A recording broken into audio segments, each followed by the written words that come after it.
Major general doctor Atul Vajpayee जी,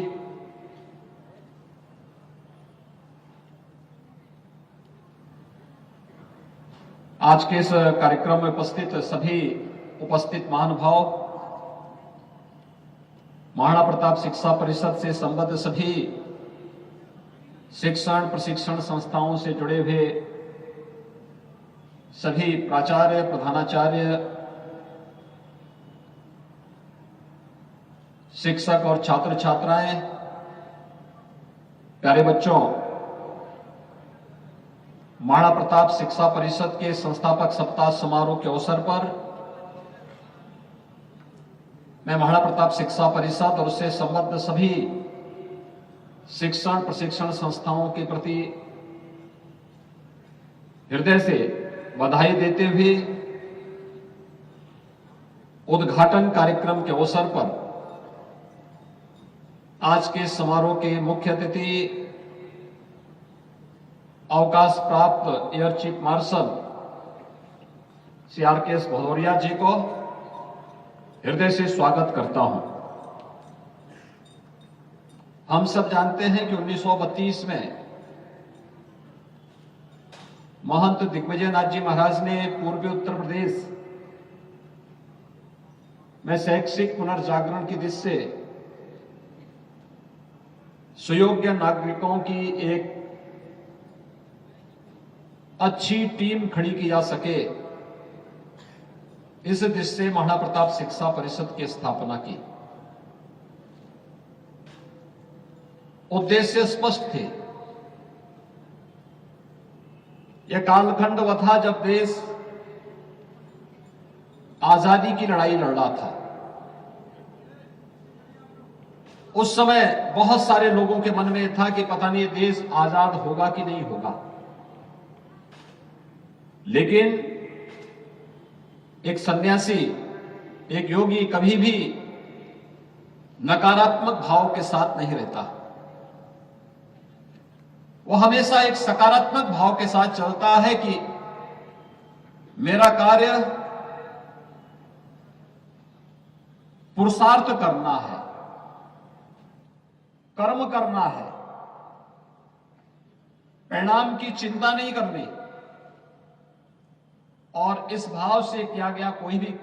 प्रयास, किया गया कोई भी कर्म निश्चित ही सफलता दिलाती है।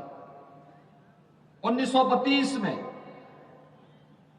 जो एक छोटा सा पौधा शैक्षिक पुनर्जागरण के लिए उन्होंने स्थापित किया था, ठीक 15 वर्ष के बाद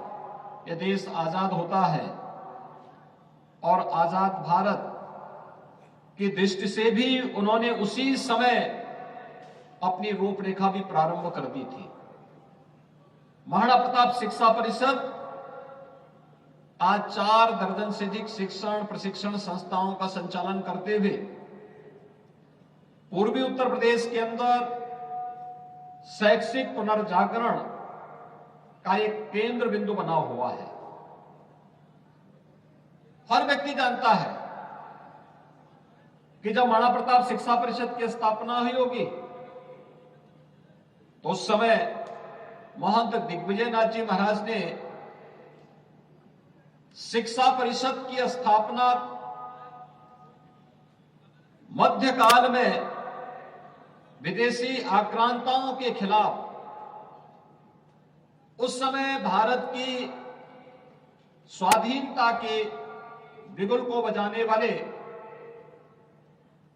शौर्य और पराक्रम के प्रतीक महाराणा प्रताप के नाम पर उन्होंने शिक्षा परिषद की स्थापना की। पहली संस्था की स्थापना महाराणा प्रताप के नाम पर ही की, क्योंकि सामने हमें जिस लड़ाई को देश को लड़ना है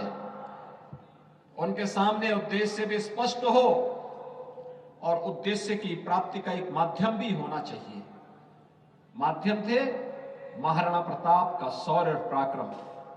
लक्ष्य था देश स्वतंत्र होगा और स्वतंत्र भारत में राष्ट्रभक्त नागरिकों की एक लंबी फौज खड़ी हो, क्योंकि राष्ट्रभक्त नागरिक ही अपने राष्ट्र के सर्वांगीण विकास के लिए कार्य कर सकते हैं। और उस अभियान को आगे बढ़ाते हुए जो कार्यक्रम प्रारंभ हुए आज मुझे प्रसन्नता है कि महाराणा प्रताप शिक्षा परिषद अपनी सभी शिक्षण प्रशिक्षण संस्थाओं की मदद से एक धार्मिक, एक शैक्षणिक, एक सांस्कृतिक संस्था के द्वारा जो भी कार्य